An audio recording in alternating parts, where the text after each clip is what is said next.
აი ეს არის ჩემი ბავშვობის კოშმარი. კარაქიანი პური პავიდლოთი. ჯემით არა, როგორც ახლა ვეძახით ხოლმე. ეს არის პავიდლო, ქლიავის პავიდლო. პავიდლო უფრო უხდება. ხალხო, დედაჩემი აი ამას მატანდა სკოლაში და მაიძულებდა მეჭამა. რატომღაც ითვლებოდა, რომ ეს იყო რაღაცნაირად სასარგებლო საჭმელი. თან თბებოდა, რაღაცნაირად იზილებოდა ერთმანეთში და დღემდე ისე მეზიზღება. დანახვა არ მინდა მისი. ეს ყველაფერი მოდის ჩვენი საცოდავი ღარიბი წარსულიდან.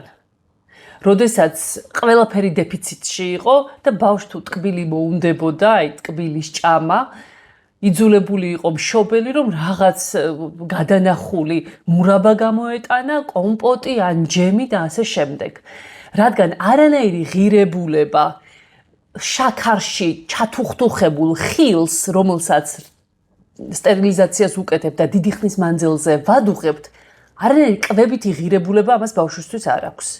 ახლა ვიღაც გამოვარდება და მეტყვის, რომ აბა ეხლა ნუთელა და შოკოლადები და ეგეთი რაღაცები ჯობია? არ ჯობია. მაგრამ როგორც ერთი არ ვარგა და იმას არ აქვს არანაირი კვებითი ღირებულება, ისე აი ამ შაქარში ჩახარშულ ხილს არ აქვს არანაირი კვებითი ღირებულება. ასე რომ თუ ჩემსავით არ უყვართ თქვენ შვილებს ეს ჯემები, კომპოტები და ასე შემდეგ, ნუ შეიკლავთ ხელში და ნუ შეაჩეჩებთ მაინც და ნუ დააძალებთ ჭამას.